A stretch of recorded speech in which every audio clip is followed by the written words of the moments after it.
नमस्कार, good morning, जोहार। मैं चुनचुन कुमार, आप देख रहे हैं झारखंडी हिंदी न्यूज। तो चलिए जानते हैं आज की पहली और बड़ी खबर। सीएम हेमंत सोरेन ने 293 लाभुकों के बीच किया परिसंपत्तियों का वितरण। झारखंड के मुख्यमंत्री हेमंत सोरेन ने अपने 2 दिवसीय दौरे के क्रम में साहिबगंज के बरहेट बाजार स्थित +2 SSD उच्च विद्यालय के मैदान में जनता दरबार सह आयोजनों का शिलान्यास व उद्घाटन एवं परिसंपत्तियों के वितरण कार्यक्रम में जनता को संबोधित किया और 293 लाभुकों के बीच परिसंपत्तियों का वितरण किया गया। झारखंड के सीएम हेमंत सोरेन ने साहिबगंज के बरहेट में आयोजित जनता दरबार सह परिसंपत्ति वितरण कार्यक्रम में 293 लाभुकों के बीच परिसंपत्तियों का वितरण किया। ग्रामीण विकास विभाग के तहत प्रधानमंत्री आवास योजना के तहत 2 लाभुकों को गृह प्रवेश कराया। बाबा साहेब भीमराव अंबेडकर योजना अंतर्गत 133 लाभुकों को स्वीकृति पत्र दिया गया। आपूर्ति विभाग के तहत 46 लाभुकों के बीच ग्रीन राशन कार्ड का वितरण किया गया। श्रम विभाग के तहत 7 लोगों को ई श्रम कार्ड वितरण किया गया। साड़ी वितरण योजना के अंतर्गत 5 लाभुकों को साड़ी दी गई। वन विभाग अंतर्गत 2 लाभुकों को सोलर लालटेन का वितरण किया गया।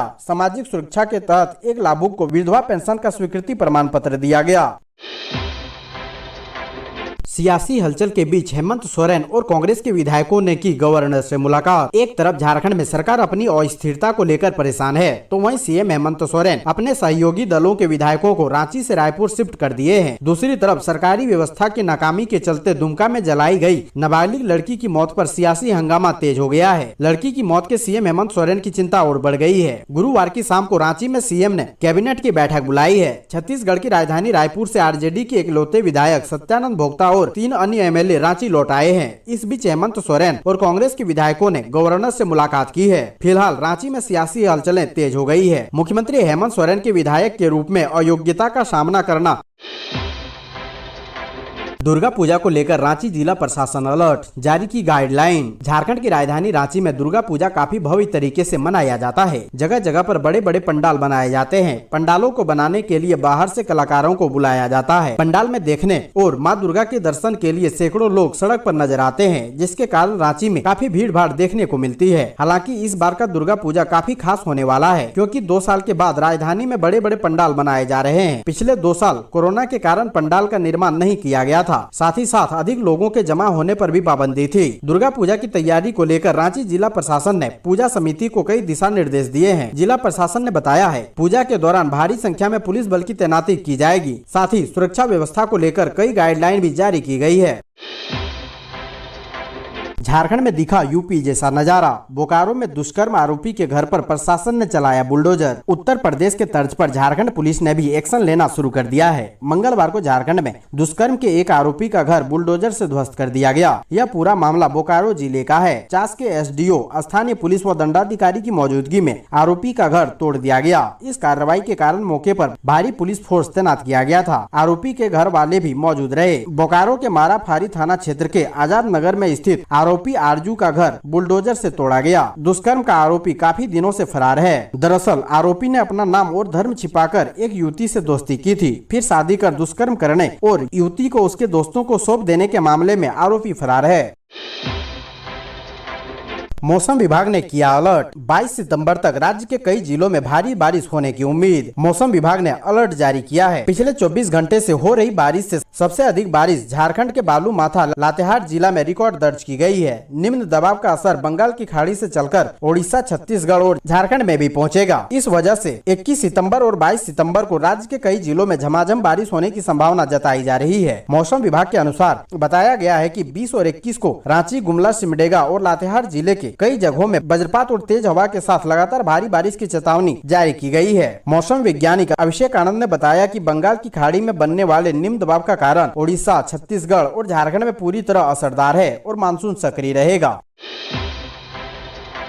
पीएम आवास की राशि के लिए 80 दलित लाभुकों ने दिया धरना। धनबाद के वार्ड 14 के छोटा खरिकाबाद एवं कुसुंडा दास बस्ती के लाभुकों ने मंगलवार 20 सितंबर को प्रधानमंत्री आवास योजना की पहली किस्त जारी करने की मांग को लेकर निगम कार्यालय के समक्ष धरना दिया। आक्रोशित लोगों ने नगर आयुक्त के खिलाफ जमकर नारेबाजी की। बस्ती के 80 दलित लाभुकों को पीएम आवास योजना की स्वीकृति मिली है, लेकिन 2 वर्ष बाद भी पहली किस्त की राशि नहीं मिली है। मौके पर कांग्रेस नेता अशोक सिंह ने कहा कि मुख्यमंत्री ने अधिकारियों को सख्त निर्देश दिया है कि हर सरकारी योजना का लाभ हर हाल में गरीबों को मिलना चाहिए। बावजूद वार्ड 14 के खरिकाबाद के दलित बस्ती के 80 लाभुक लगभग 2 वर्षों से प्रधानमंत्री आवास योजना की स्वीकृति के बाद भी पहली किस्त से वंचित हैं।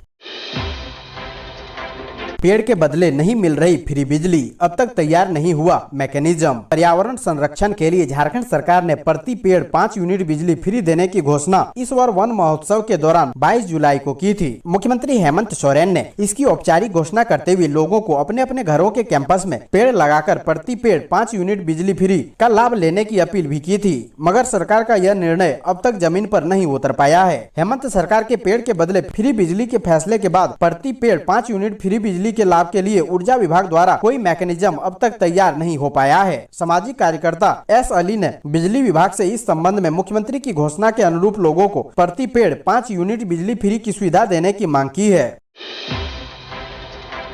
जब तक जरूरत थी सरकार ने काम लिया, फिर एक झटके में छीन ली 2000 पोषण सखियों की नौकरी। अस्थायी नियोजन की मांग को लेकर गोल्फ ग्राउंड में एकीकृत पोषण सखी संघ की प्रदेश स्तरीय बैठक हुई। अध्यक्षता प्रदेश अध्यक्ष अंजनी कुमारी ने की। इस दौरान आंगनबाड़ी केंद्रों में पोषण सखियों को दोबारा बहाल करने और अस्थायी नियोजन देने की मांग जोरदार ढंग से उठाई गई। अंजनी कुमारी ने कहा कि धनबाद सहित राज्य के 6 जिलों में सरकार की ओर से आंगनबाड़ी केंद्रों में पोषण सखियों की बहाली की गई थी। धनबाद में लगभग 2000 पोषण सखियों को बहाल करके आंगनबाड़ी केंद्रों में लगाया गया, लेकिन पिछले 1 वर्ष से सभी पोषण सखी को सेवा मुक्त कर दिया गया। मानदेय भुगतान की मांग और पुनः नियोजन को लेकर पोषण सखी लगातार आंदोलनरत है। इसके बावजूद अभी तक सरकार केवल आश्वासन दे रही है। उन्होंने कहा कि केंद्र सरकार की ओर से पुनः बहाली के लिए हरी झंडी दे दी गई है। अब राज्य सरकार को आगे का काम करना है।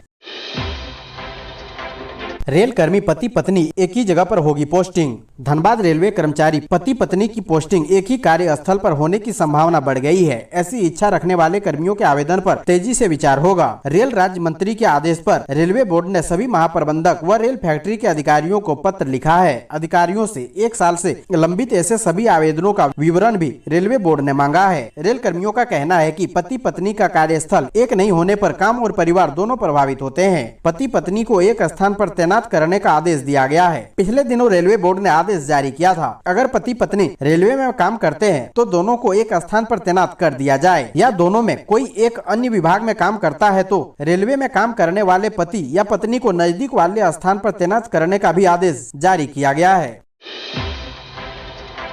बस ने बाइक को मारा धक्का, फिर झोपड़ी तोड़ी, 3 घायल। चांडिल थाना अंतर्गत कोंदर बेड़ा में टाटा रांची राष्ट्रीय राजमार्ग 33 पर हुई सड़क दुर्घटना में 3 लोग घायल हो गए। घायलों को इलाज के लिए MGM अस्पताल जमशेदपुर दाखिल कराया गया है। घायलों में एक बच्चा भी शामिल है। जानकारी के अनुसार जमशेदपुर से पश्चिम बंगाल के पुरुलिया जा रही बुलेट बस ने एक बाइक को धक्का मार दिया। बाइक पर एक पुरुष व एक महिला सवार थी। बाइक को धक्का मारने के बाद चालक ने बस से नियंत्रण खो दिया और सड़क किनारे स्थित एक झोपड़ी को तोड़ दिया। उस वक्त झोपड़ी में एक बच्चा था जो बुरी तरह से घायल हो गया। दुर्घटना में बस पर सवार यात्रियों को भी हल्की चोटें लगी है। इसके बाद बस का चालक समेत सभी कर्मी फरार हो गए। वहीं स्थानीय लोगों ने घायलों को इलाज के लिए MGM अस्पताल पहुंचाया। दुर्घटना की सूचना मिलते ही चांडिल थाना की पुलिस घटना स्थल पर पहुंची और स्थिति का मुआयना किया। पुलिस ने बस पर सवार सभी यात्रियों को दूसरे वाहनों से गंतव्य की ओर भेजा। पुलिस ने दुर्घटनाग्रस्त वाहनों को जब्त कर लिया है।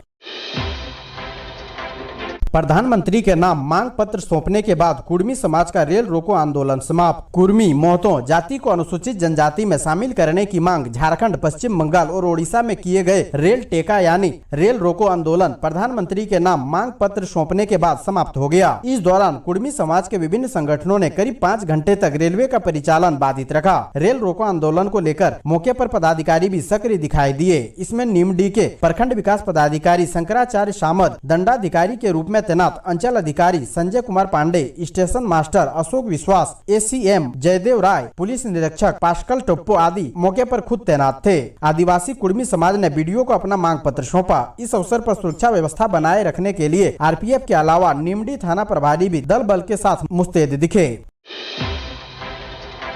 झारखंड के 3 जिलों के बच्चे राजस्व कर्मियों की हड़ताल झेल रहे दंश, नहीं बन रहा कोई भी प्रमाण पत्र। कोल्हान के 3 जिलों में राजस्व कर्मियों की हड़ताल से अंचल कार्यालयों में कामकाज ठप है। इसका सबसे अधिक असर प्रतियोगी परीक्षा के लिए जाति, आवासीय व आय समेत अन्य प्रमाण पत्र बनाने वाले छात्रों को पड़ा है। प्रमाण पत्र के अभाव में विद्यार्थी परीक्षा के आवेदन नहीं भर पा रहे हैं। वहीं जमीन म्यूटेशन, रेंट रसीद सत्यापन और जाँच का भी काम लंबित हो रहा है। जाति, आवासीय, आय समेत दूसरे प्रमाण पत्र के लिए जमशेदपुर अंचल में 410 और मानगो में 260 ऑनलाइन आवेदन लंबित हैं। झारखंड के 7 जिलों की 106 बस्तियों के पानी में घुला जहर, पीना है खतरनाक। झारखंड के 7 जिलों की 106 बस्तियों के पानी में जहर घुल गया है। यहाँ के भूजल का सेवन खतरनाक है। कई तरह की गंभीर बीमारियां हो सकती है। रांची, हजारीबाग, चतरा, दुमका, साहिबगंज, जामताड़ा और पाकुड़ जिले के पानी में आर्सेनिक, फ्लोराइड और लोहा जैसे तत्व सामान्य से अधिक मात्रा में पाए गए हैं। पेयजल एवं स्वच्छता विभाग की रिपोर्ट में यह खुलासा हुआ है। अलग अलग प्रयोगशालाओं में पानी के 2,19,080 सैंपल की जांच के बाद यह तथ्य सामने आए हैं। सबसे बुरा हाल संथाल परगना का है। जलाकर मारी गई किशोरी के मामले में कोर्ट ने लिया संज्ञान। 23 को होगी पहली सुनवाई। दुमका नगर थाना क्षेत्र में पेट्रोल छिड़ककर जलाकर मार दी गई किशोरी के मामले में प्रथम अपर जिला एवं सत्र न्यायाधीश एके न्यायालय ने संज्ञान लेते हुए पहली सुनवाई की तारीख मुकर्रर कर दी है। जानकारी के मुताबिक कोर्ट ने इस मामले में आरोपियों के खिलाफ पोक्सो एक्ट 34/2022 के तहत संज्ञान लिया है। मामले में कोर्ट ने मामला दर्ज कराते 23 सितम्बर को पहली सुनवाई की तारीख तय की है। विधिक प्राधिकार की ओर से आरोपितों के लिए मुहैया कराए गए अधिवक्ता को केस से संबंधित तमाम कागजातों को आपूर्ति किए जाने का आदेश भी कोर्ट ने दे दिया है। कोर्ट के आदेश के बाद अधिवक्ता को केस से संबंधित तमाम कागजातों को उपलब्ध कराने की प्रक्रिया तेज हो गई है। इंजीनियरिंग कॉलेजों के संचालन पर हेमंत सोरेन सरकार का बड़ा फैसला। झारखंड में बनकर तैयार 4 इंजीनियरिंग कॉलेजों में 2 इंजीनियरिंग कॉलेजों को विश्वविद्यालय के रूप में संचालित करने की तैयारी है। रामगढ़ के गोला तथा कोडरमा में बनकर तैयार इंजीनियरिंग कॉलेजों में इंजीनियरिंग के साथ साथ मैनेजमेंट एवं अन्य पाठ्यक्रमों की भी पढ़ाई होगी। दोनों विश्वविद्यालयों का संचालन PPP मोड पर होगा। इसमें से गोला इंजीनियरिंग कॉलेज को PPP मोड पर विश्वविद्यालय के रूप में संचालित करने का प्रस्ताव कैबिनेट की स्वीकृति के लिए भेज दिया गया है। कोडरमा में बनकर तैयार इंजीनियरिंग कॉलेज को विश्वविद्यालय के रूप में संचालित करने में जमीन का मामला फंस रहा है। यदि मामला सुलझता है तो इसे भी विश्वविद्यालय के रूप में संचालित किया जाएगा। इरफान अंसारी से मिलने कोलकाता पहुंचे सैकड़ों समर्थक, विधायक हो गए भावुक। झारखंड के जामताड़ा विधायक इरफान अंसारी से सैकड़ों की संख्या में महिलाएं एवं बच्चे कोलकाता पहुंचकर भेंट की और उनके हालचाल की जानकारी ली। महिलाओं ने एक सुर में कहा कि हमारा विधायक निर्दोष है और हम गरीबों का मसीहा है। हम लोग विधायक जी को वापस जामताड़ा लेकर जाने के लिए आए हैं। जनता की अदालत से बड़ा कोई अदालत नहीं। जामताड़ा की जनता बखूबी समझ रही है कि कैसे विधायक जी को एक साजिश के तहत साजिशकर्ताओं द्वारा फंसाया गया। जनता उन्हें कभी माफ नहीं करेगी। विधायक जी के पूरा क्षेत्र में सन्नाटा है। हम सभी को विधायक जी की कमी खल रही है, इसलिए हम लोग कोलकाता आए हैं और विधायक जी को लेकर जाएंगे। महिलाओं की बात सुनकर विधायक इरफान अंसारी काफी भावुक हो गए और उन्होंने महिलाओं को काफी समझाने बुझाने के बाद बताया कि मामला न्यायालय में चल रहा है और मैं बहुत जल्द वापस जामताड़ा आ रहा हूँ। आप लोग चिंता न करें। 1932 के खतियान पर बोले झारखंड कांग्रेस प्रभारी, सबका रखा जाएगा ख्याल।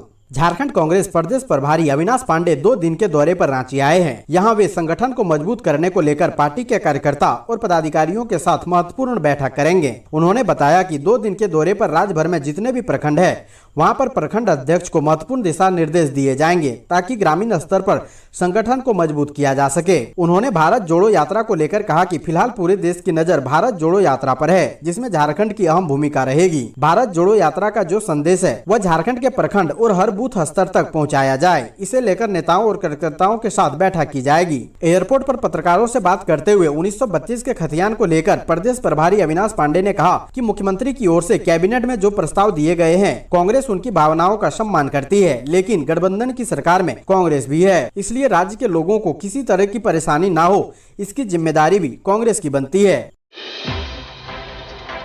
जैक 10वीं 12वीं कंपार्टमेंट परीक्षा का रिजल्ट किया जारी। झारखंड एकेडमिक काउंसिल ने झारखंड बोर्ड 10वीं और 12वीं की कंपार्टमेंट परीक्षा का रिजल्ट जारी कर दिया है। इस परीक्षा में शामिल स्टूडेंट जैक के ऑफिशियल वेबसाइट jackresult.com के माध्यम से अपना रिजल्ट चेक कर सकते हैं। परीक्षा का आयोजन राज्य के विभिन्न परीक्षा केंद्रों पर हुआ था। झारखंड बोर्ड कक्षा 12वीं के आर्ट्स, कॉमर्स और साइंस तीनों स्ट्रीम के रिजल्ट जारी किए हैं। छात्र अपने रोल नंबर की मदद से कक्षा 10वीं और 12वीं कंपार्टमेंट रिजल्ट चेक कर सकते हैं। जैक 10वीं और 12वीं की कंपार्टमेंट परीक्षा अगस्त महीने में आयोजित की गई थी। पूर्वी सिंहभूम में 2100 से अधिक टीचर्स की होगी बहाली, रोस्टर हुआ तैयार। पूर्वी सिंहभूम जिले के प्राथमिक एवं मध्य विद्यालय के शिक्षकों की बहाली के लिए स्कूली शिक्षा एवं साक्षरता विभाग ने जिला शिक्षा अधीक्षक को पत्र लिखकर विषयवार रिक्त पदों पर रोस्टर तैयार करने का निर्देश दिया है। जिला शिक्षा विभाग द्वारा तैयार रोस्टर के अनुसार जिले में 2136 शिक्षकों के पद सृजित किए जाएंगे। इनमें पहली से 5वीं क्लास के लिए 910 पद, जबकि छठी से 8वीं क्लास के लिए 1226 नए पद सृजित किए गए हैं। आने वाले दिनों में इन पदों पर बहाली प्रक्रिया शुरू की जाएगी। विभागीय सूत्रों के अनुसार छठी से 8वीं तक में विज्ञान के 409 पद, कला के 409 पद, जबकि भाषा के लिए 408 पदों का सृजन किया गया है।